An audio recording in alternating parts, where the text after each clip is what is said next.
Hello guys. स्वागत है आपका हमारे YouTube channel tricky engineers academy में। तो आज हम शुरू करेंगे जो हमने पिछले लेक्चर में छोड़ा था कि कौन कौन से यूरोपियन पावर्स इंडिया में आई थी। हमने देखा था पोर्तुगीज का। पोर्तुगीज के बाद अभी हमारे चार और कंट्रीज रहती हैं जो कि इंडिया में आई थी in search of commerce mainly. तो पिछले में हमने पोर्तुगीज को कवर किया था। होप उसमें आपको कोई प्रॉब्लम नहीं होगा। नाउ हम शुरू करेंगे दो छोटी पावर से जिनका रोल यूजुअली मिनिमल रहा है। इम्पैक्ट अगर हम बात करें इंडिया की हिस्ट्री पे, इम्पैक्ट है, ऐसा नहीं है, but compare to the English, Portuguese और फ्रेंच, वो कम ही रहा है। तो मैं शुरुआत करता हूँ डच से। ओके। एग्जाम के पर्सपेक्टिव से डच इम्पॉर्टेंट नहीं है। इन द सेंस अगर जो क्वेश्चन आएंगे बहुत ही मिनिमल मिनिमल क्वेश्चन, और यूजुअली एक ही क्वेश्चन आ सकता है नॉर्मली जो आएगा। सबसे पहला ये वाला कि वो क्या मैन्युफैक्चर करते थे। ठीक है। इंडिगो, सिल्क, टेक्सटाइल, सेल्पेट्रे, ओपियम और राइस। सिंपल क्वेश्चन आ सकता है कि इन डच, जो एक बात मैं उससे पहले बोलना चाहूंगा। देखिए, कहीं भी ईस्ट इंडिया कंपनी अगर लिखा हुआ आएगा तो इसका मतलब ये नहीं है कि ईस्ट इंडिया कंपनी इंग्लैंड वाले की बात हो रही होगी। पोर्तुगीज आए थे, डच आए थे, डेन्स आए थे, फ्रेंच आए थे। सबकी अपनी ईस्ट इंडिया कंपनी थी। ठीक है। तो हाँ, तो ईस्ट इंडिया कंपनी से कंफ्यूज नहीं होना है। वो किसी की भी हो सकती है। जो कंपनी ईस्ट में कॉमर्स करने के लिए बनी थी, यूरोपियंस ने उसे ईस्ट इंडिया कंपनी बोला था। ठीक है। कुछ गवर्नमेंट ओन थी, कुछ प्राइवेट कंपनीज थी, वो आगे के लेक्चर्स में मैं कवर कर लूंगा। बट अगर कहीं भी ईस्ट इंडिया कंपनी का यूज हो रहा है तो उसमें कंफ्यूज नहीं होना है कि ईस्ट इंडिया कंपनी माने इंग्लैंड। नहीं, ऐसा नहीं है। ठीक है ना। कौन सी कंपनी किसकी थी, कैसी थी, वो आगे के लेक्चर्स में कवर होगा। फिलहाल हम डच को ही कवर करते हैं। डच में ऐसा था। मेन क्वेश्चन मैं आपको बता रहा हूँ, सिंपली क्वेश्चन आया भी है कि इंडिगो, सिल्क टेक्सटाइल्स, सेल्पेट्रे और ओपियम और राइस, ये सब जो डच थे वो यहाँ बनाते थे। ये बताते नॉट बनाते थे, मतलब यहाँ वो उनकी खेती करते थे, खेती करके एक्सपोर्ट करते थे। मेन चीज यही है इसमें। और दूसरा पॉइंट है, Dutch were never interested in empire building. जैसे हमने पिछले उसमें पढ़ा था, जो हमने पिछला पोर्तुगीज पढ़ा था, उसमें उन्होंने अपना एडमिनिस्ट्रेशन यहाँ बनाया, लोगों को सेटल करवाया, लोग यहाँ रहे। वहाँ के मेंस ने यहाँ की वुमेन से शादी भी करी, वो मैंने आपको बताया नहीं, बट ऐसा हुआ था।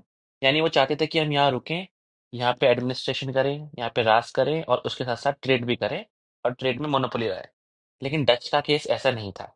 डच ने क्या था, वो प्योर कॉमर्शियल पर्पस से इंडिया में एंटर किए थे। और मेन बात, यहाँ पे ये देखिए मसूलीपट्टनम मैंने मेंशन किया है ना, ये ईस्ट कोस्ट में नहीं आए थे, ये वेस्ट कोस्ट में आके पहली फैक्ट्री बनाने 1605 में, मसूलीपट्टनम में। ठीक है। ये तीन पॉइंट इंपॉर्टेंट है। वो आए 1605 में, कहाँ आए फैक्ट्री बनाने, मसूलीपट्टनम में। मसूलीपट्टनम में उन्होंने बाकी पूरे इंडिया में क्या क्या, किस किस चीज़ का एक्सपोर्ट किया, ये चीज़।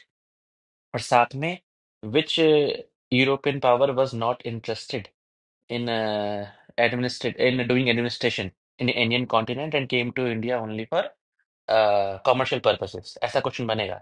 उसमें डच पे क्लिक करना है, डेन्स पे नहीं करना है। ठीक है। बाकी डिटेल्स मैंने यहाँ मेंशन करी है। फैक्ट्रीज इन कोरामंडल कोस्ट, कोरामंडल कोस्ट आपका कौन सा है, वेस्ट वेस्ट साइड वाला, ये तमिलनाडु वाला। ये चीज़ें नहीं आएंगी, एसएससी के पर्सपेक्टिव से मैं बोल रहा हूँ। और कोई एसएससी या फिर कोई भी जूनियर इंजीनियरिंग एग्जामिनेशन उतना डीप नहीं जाएंगे। ठीक है। यहाँ पे एक सिंपल सी थिंकिंग, मतलब सिंपल सी चीज मैं आपको बताना चाह रहा हूँ कि एक क्वेश्चन और आता है कि इंडोनेशिया में कौन सी यूरोपियन पावर थी। तो डच जब इंडिया आए थे, उसी बीच इंग्लिश, यानी इंग्लैंड से भी लोग इंडिया आए थे। इन दोनों के बीच में एक राइवलरी चली, क्या राइवलरी चल रही नॉट इम्पोर्टेंट। बट 1667 में ना, क्या हुआ कि डच और इंग्लिश ने क्या किया, आपस में समझौता कर लिया।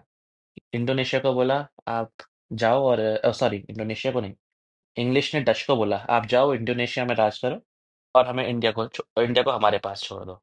तो ये इंपॉर्टेंट है। क्यों, सिंपली पूछ सकता है कि इंडोनेशिया में कौन सी यूरोपियन पावर आई, या किस किस के बीच कॉम्प्रोमाइज हुआ, इंग्लिश डेन्स के बीच में, इंग्लिश या डच के बीच में। ठीक है। सिंपल। ना बैटल ऑफ इगली मैं आगे भी कवर करूंगा।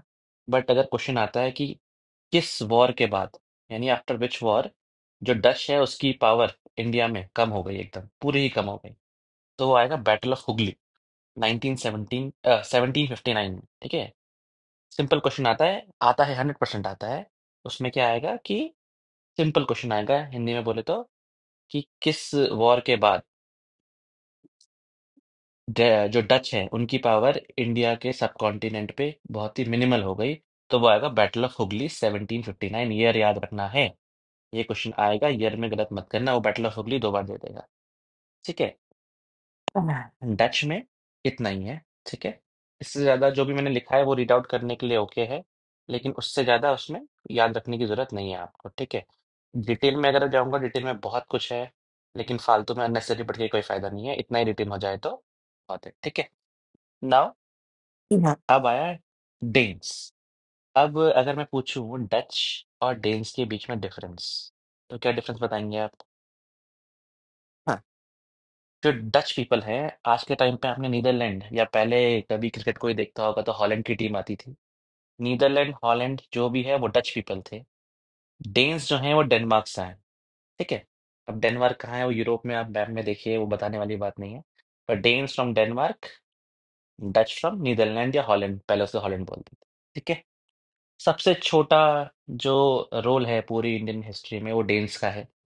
वो बेचारे चुपचाप आते हैं। ये East India company of Danes, establish 16। अच्छा, एक और बात, ये कंफ्यूज मत होना कि डच के बाद डेन्स आए। मैंने क्रोनोलॉजी नहीं बनाई है। क्रोनोलॉजी पिछले लेक्चर में मैंने जो क्रोनोलॉजी से लिखे थे पांच या चार, पांच, उसी रूप में आएगी।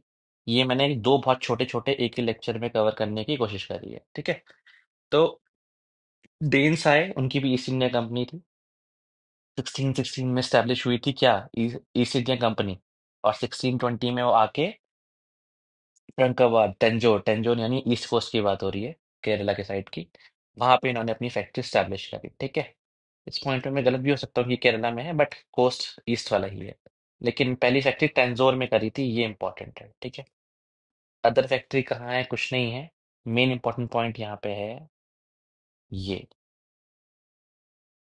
विच European power is known for their missionary activities in Indian subcontinent rather than their commerce. कौन सी ब्रिटिश पावर ऐसी है जो अपनी मिशनरी एक्टिविटीज के लिए जानी जाती है इंडिया में, ना कि कॉमर्स के लिए? तो उसमें आएगा आपका डेन्स। यानी पीप डेन्स माने, यहाँ पे मैं लिख देता हूँ यार, कि आप देख लीजिएगा। डेन्स का मतलब है डेनमार्क से पीपल आए थे। ठीक है। और मिशनरी एक्टिविटीज का मतलब है, क्या मिशनरी एक्टिविटीज? जैसे मान लो कोई यूरोपियन पावर या कोई भी पावर या कोई भी कंट्री के लोग दूसरी कंट्री को कैप्चर करने जा रहे हैं, तो ऑब्वियस सी बात है वो चाहेंगे कि वो उनके रिलीजन को या उनके कल्चर को अपनाएं। हाँ, ठीक है ना। आज के टाइम पे जैसे तो ऐसा होता नहीं है, अब तो सोसाइटी चेंज हो चुकी है। लेकिन पहले क्या होते थे, ऋषि मुनि होते थे, वो अपनी एजुकेशन फैलाते थे वन वे और अनदर। तो वहाँ के भी कोई ऋषि मुनि, सेंट सेंट जेवियर आपने सुना होगा, कहीं सुना होगा तो, वो ये लोग यहाँ के अपनी क्रिश्चियनिटी को क्या कर सकते, प्रोपोगेट करेंगे, या क्रिश्चियनिटी के रूल्स या उनके कल्चर को प्रोपोगेट करने के लिए वहां से इंडिया आएंगे, ताकि ज्यादा से ज्यादा लोग उनके कल्चर से फेमिलियर हों। उस टाइम की पॉलिटिकल कंडीशन भी ऐसी थी, वो खैर उसमें जाने की जरूरत नहीं है। बट ये इंपॉर्टेंट क्वेश्चन है। ठीक है। डच और डेन्स, इस वाले लेक्चर को मैं यहीं पे स्टॉप कर रहा हूँ। इसी के साथ मैं दूसरा लेक्चर भी अपलोड करूंगा जिसमें मैं इंग्लिश बता रहा हूँ। ये दोनों मैंने इसी वीडियो में शॉर्ट करके रखे हैं, बिकॉज केवल 3 लाइन है या 4-5 लाइन है जो याद रखनी है, उसी में से क्वेश्चन बनेगा। के तुरंत बाद अभी मैं इंग्लिश का, जो इंग्लिश यानी in the sense Britishers, Britishers की वीडियो अपलोड कर रहा हूँ। वो उसमें कंटेंट रिटेन करने को बहुत ज़्यादा है। और उसके बाद आएगा फ्रेंच। फ्रेंच से भी क्वेश्चन बनता है। इन दोनों का आप बोल सकते हैं पहला चैप्टर ही है। एक समरी टाइप की मैं आपको एक क्रोनोलॉजी बता दूंगा अभी नेक्स्ट लेक्चर में। फिर फ्रेंच की नेक्स्ट लेक्चर में, और फिर उसके बाद फर्स्ट चैप्टर कंप्लीट हो जाएगा। इनके बीच में जो वॉर्स हुई, कौन सी वॉर ज़्यादा इम्पोर्टेंट है, किसका क्या महत्व था, जैसे आपने यहाँ पे मैंने बैटल ऑफ हुगली बताया, ये आगे भी डिस्कस करूंगा मैं जिसमें। ठीक है। ये सब मैं आगे सेकंड या थर्ड चैप्टर में डिस्कस करूंगा। अभी फर्स्ट चैप्टर में केवल एक क्रोनोलॉजी आपको बतानी है। नेक्स्ट वीडियो में आपको क्रोनोलॉजी में बताता हूँ। ठीक है। इसके बाद ही आपकी साथ ही साथ ब्रिटिशर्स की वीडियो भी अपलोड हो जाएगी, उसको आप रिटेन कर लीजिएगा। उसके बाद मैं क्या है वो, फ्रेंच की भी वीडियो अपलोड कर दूंगा 2-3 दिन में। ठीक है। ठीक है, बाय गाइस। कोई प्रॉब्लम है तो आप कमेंट बॉक्स में डाल सकते हैं, नॉट एन इश्यू। और ग्रुप तो है ही टेलीग्राम, सर ने टेलीग्राम चैनल के लिंक वगैरह तो शेयर कर रहे होंगे। उनसे आप टच में आके मेरे से टच में आ सकते हैं, ठीक है? Thank you.